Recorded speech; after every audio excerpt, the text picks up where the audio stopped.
Assalamualaikum warahmatullahi wabarakatuh. Ya, hari ini kita akan masuk bab 1 rangsangan dan gerak balas. Sebelum itu, ucapan ribuan terima kasih diucapkan kepada Cikgu Nur Razila binti Khalid daripada SMK Ulu Tilam Johor kerana sudi berkongsi nota ini ya untuk kegunaan kita semua. Okey, rangsangan dan gerak balas adalah bab 1. Jadi pada bab ini kita akan mempelajari 4 subtopik.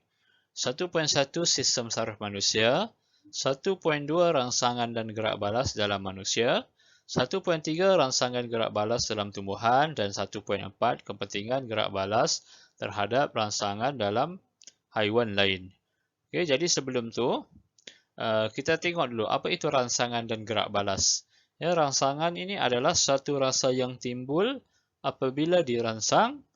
Dan apa itu maksud gerak balas? Gerak balas ialah sesuatu yang berlaku ya, seperti dalam bentuk gerakan apabila pendedahan kepada sesuatu rangsangan. Jadi maksudnya rangsangan ni akan datang dulu ya. Jadi gerak balas ni akan membuat sesuatu gerakan ataupun sesuatu tindakan hasil daripada rangsangan. Okey, jadi pada hari ini kita akan masuk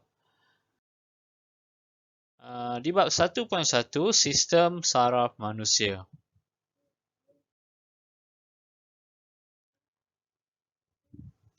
Ya, sistem saraf manusia merupakan sistem kawalan yang penting dalam koordinasi badan. Okey, jadi manusia ni disambungkan dengan satu sistem saraf, okey, yang menghubungkan antara organ-organ ya ataupun diri-diri. Okey, jadi selain penglihatan, ya, pemikiran dan gerakan badan, sistem saraf manusia juga mengawal dan menyelaras fungsi organ dalam badan dan mengekalkan keseimbangan persekitaran dalam sesuatu proses.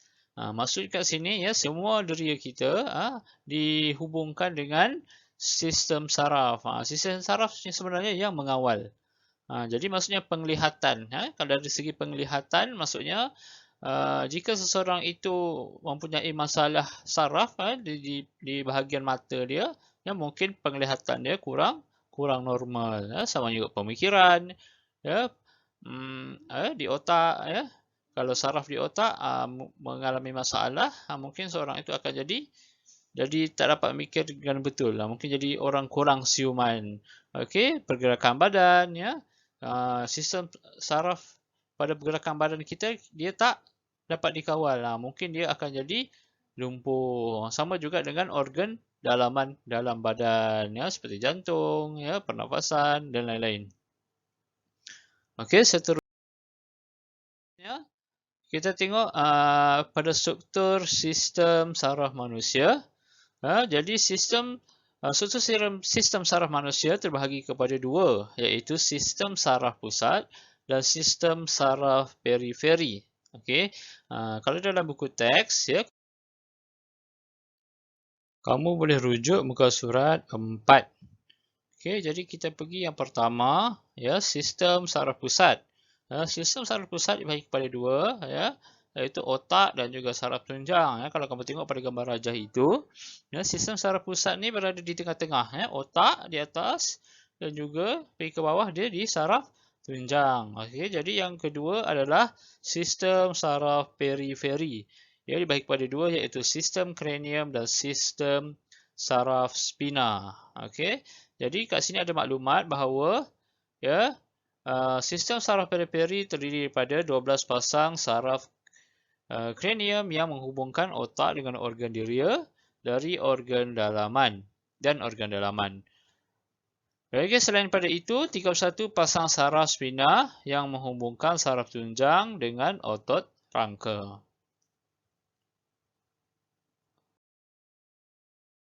Fungsi sistem saraf manusia. Kita ada 4 fungsi sistem saraf manusia. Yang pertama adalah mengesan rangsangan. Dan yang kedua adalah menghantar maklumat dalam bentuk impuls. Okay, yang ketiga mentafsir impuls. Dan yang keempat menghasilkan gerak balas yang sesuai. Okay, jadi mengesan rangsangan. Rangsangan kita cakap tadi kan, rasa yang timbul. apabila dirangsang. Okey. Jadi menghantar, yang kedua menghantar maklumat dalam bentuk impos. Apa itu impos? Jadi impos ni adalah isi utusan, isi utusan ataupun isyarat yang berbentuk gelombang elektrik yang bergerak melalui gentian saraf. Dia macam satu maklumat yang dihantar dalam bentuk impos. Jadi seterusnya impos itu akan ditafsir. Dia ditafsir oleh otak, dan terusnya impos itu dihantar ke otak untuk menghasilkan gerak balas yang sesuai.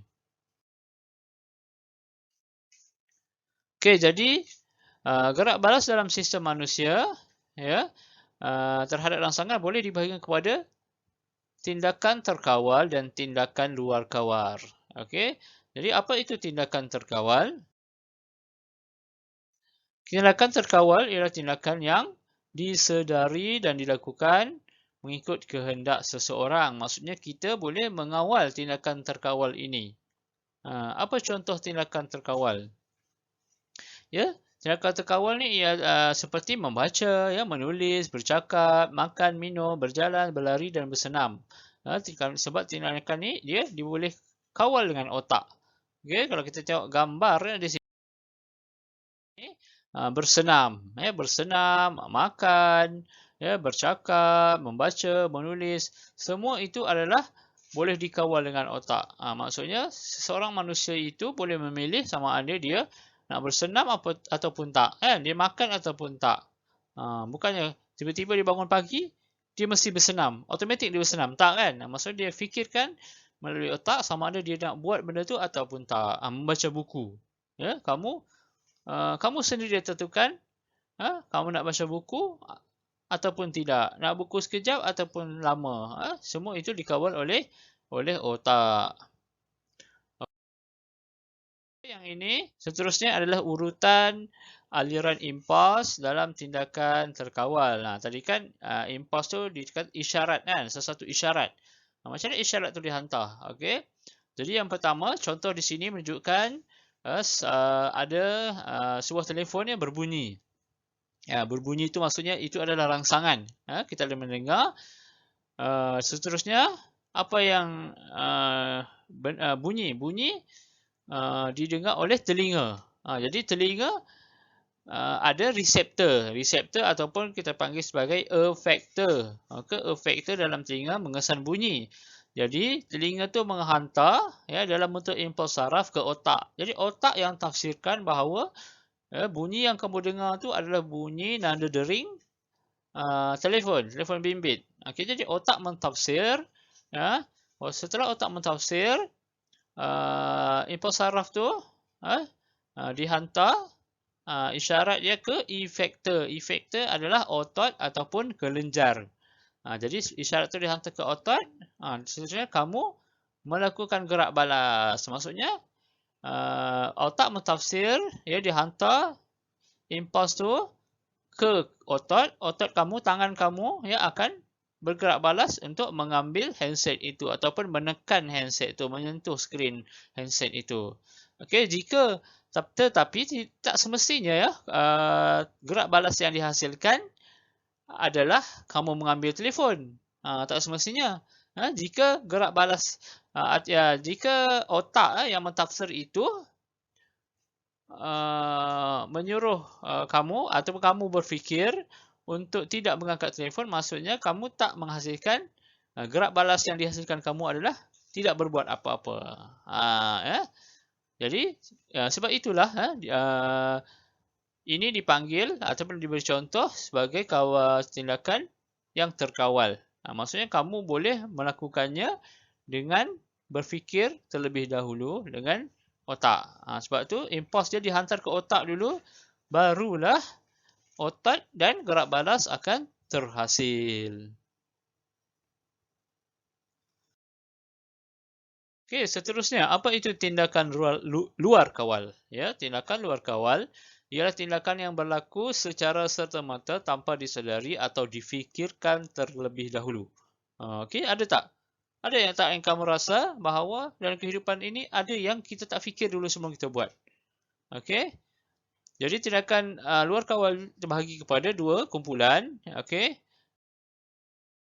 Pertama, tindakan luar kawal melibatkan modula oblongata. Ya, oblongata ni apa? Modula oblongata ni bahagian di belakang bahagian belakang otak kita. Okey, ini adalah contoh gambar ya. Pada gambar ni adalah tindakan luar kawal. Okey, jadi kita tengok ini adalah contoh di mana terletaknya modula oblongata ya, berada di belakang otak. Okey, jadi tindakan luar kawal melibatkan oblongata, modula oblongata ya, seperti contohnya seperti degupan jantung, ya, pernafasan, peristalsis dan juga rembesan air liur. Jadi organ-organ ini yang melibatkan modula oblongata.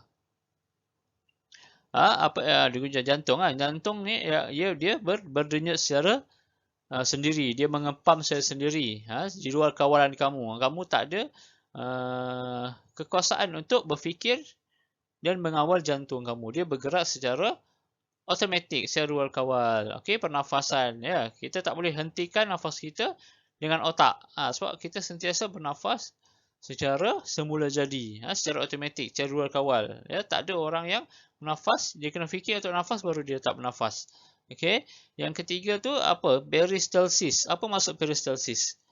Peristalsis tu adalah pengejutan dan pengenduran otot secara berturut-turut pada salur makanan untuk menolak bahan makanan. Ya, kamu makan, makanan tu dia akan jadi hancur kan, kamu gigit. Okey, jadi akan jadi bolus. Bahan makanan tu bila masuk dalam dia panggil bolus.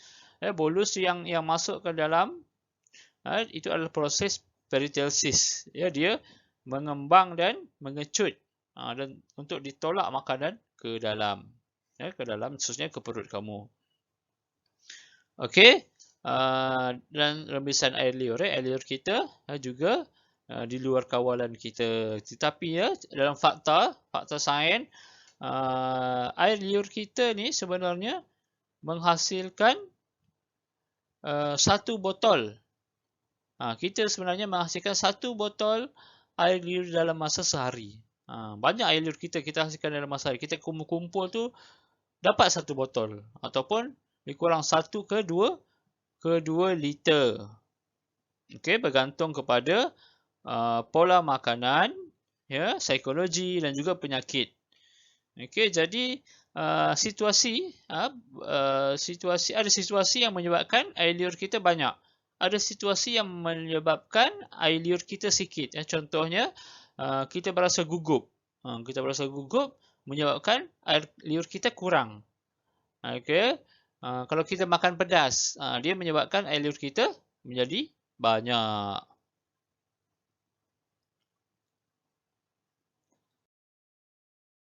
Okey, ini adalah contoh ya tindakan luar kawal yang melibatkan saraf tunjang. Yang tadi melibatkan medula oblongata. Yang ini melibatkan saraf tunjang ataupun kita boleh panggil sebagai tindakan refleks. Apa gambar yang kamu tengok dekat sini? Ya, ada 3 gambar berkenaan tentang tindakan refleks.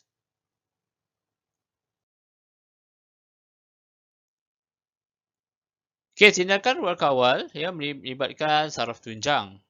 Contohnya apabila contohnya ada seperti menarik tangan apabila tersentuh benda panas. Ya, kalau kamu tersentuh benda panas, perasan tak secara automatik kamu akan tarik balik. Tarik balik, sentuh, tersentuh tarik balik. Kalau kamu tersentuh kuali panas kan, kamu akan cepat tarik balik. Itu maksudnya tindakan luar kawal yang melibatkan saraf tunjang ataupun kita panggil sebagai tindakan refleks. Ke menarik kaki apabila terpijak benda tajam. Kalau jalan-jalan terjumpa apa tu? Terpijak duri ataupun terpijak sesuatu yang tajam. Okey, jadi kamu akan cepat-cepat melompat kan? Okey, tindakan refleks akan berlaku. Okey, bersin apabila habuk masuk ke dalam hidung. Ya, secara automatik kamu akan bersin. Okey, ini adalah urutan aliran impuls dalam tindakan luar kawal. Macam tadi kita dah tengok kan, untuk terkawal macam mana? Dia akan dihantar ke otak untuk ditafsir. Jadi macam mana untuk luar kawal? Okey, yang pertama dia ada rangsangan.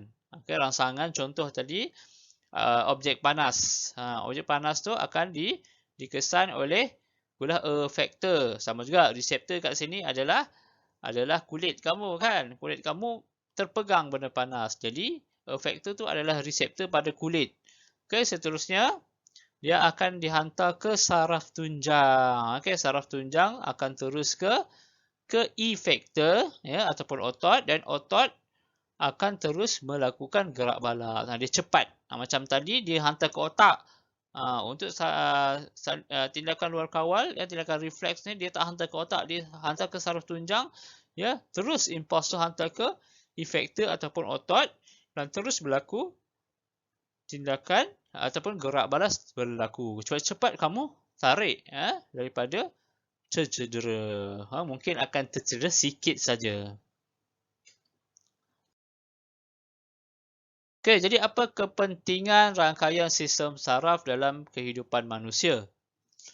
Okey, kepentingannya adalah ya untuk mengawal dan mengkoordinasi organ dan bahagian badan supaya menjalankan proses dalam badan seperti pernafasan, aktiviti harian, seperti pergerakan badan. Ya, jadi sistem saraf yang terjejas lazimnya menjadikan seseorang itu lumpuh sementara ataupun lumpuh separuh ataupun lumpuh keseluruhannya. Bergantunglah dekat mana saraf dia yang rosak.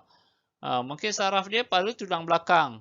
Saraf kat belakang tu, saraf tunjang dia rosak. Mungkin dia tak dapat berjalan sebab dia menghubungkan pada pinggang dia kan, pada bahagian kaki dia.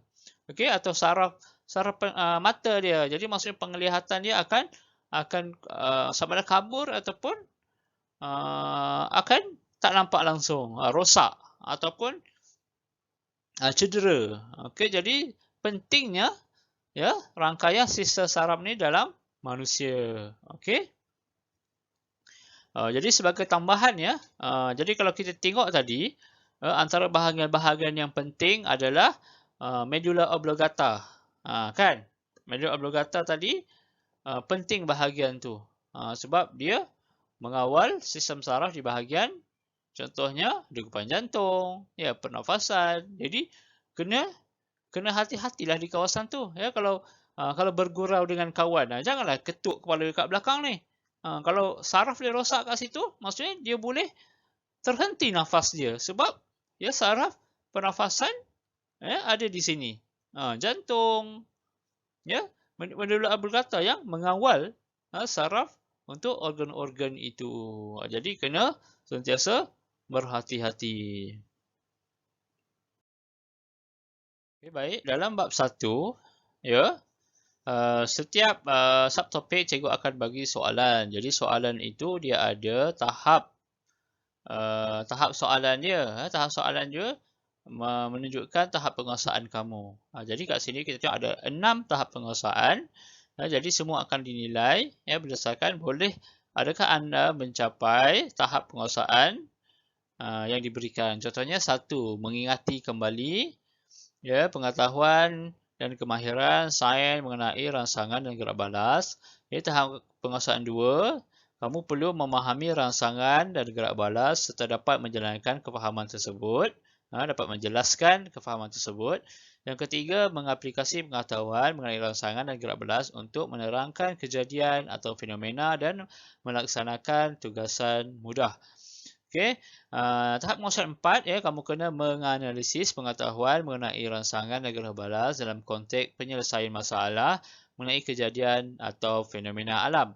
Okey, yang kelima, menilai pengetahuan mengenai rangsangan dan gerak balas dalam konteks penyelesaian masalah dan membuat keputusan untuk menyelesaikan satu tugasan. Okey, dan yang keenam, mereka cipta. Dan ini menggunakan pengetahuan dan kemahiran sains mengenai rangsangan dan gerak balas dalam konteks penyelesaian masalah atau membuat keputusan atau dapat melakukan aktiviti tugasan dalam situasi baru secara kreatif dan inovatif dan mengambil kira nilai sosial, ekonomi, budaya dan masyarakat. Okey, jadi pada video yang lain, kita akan menganalisis ataupun membuat aktiviti di muka surat, buku teks di muka surat 9. 9 adalah mengesan perubahan saiz pupil pada mata, mengesan perubahan pada mata terhadap keamatan cahaya, iaitu tindakan luar kawal. Okey, jadi pada video lain, cikgu akan bagi contoh di muka surat 9 buku teks, aktiviti 1.3. Okey, jadi itu saja untuk kali ini. Terima kasih kerana menonton. Kita akan jumpa di kelas akan datang. Assalamualaikum warahmatullahi wabarakatuh.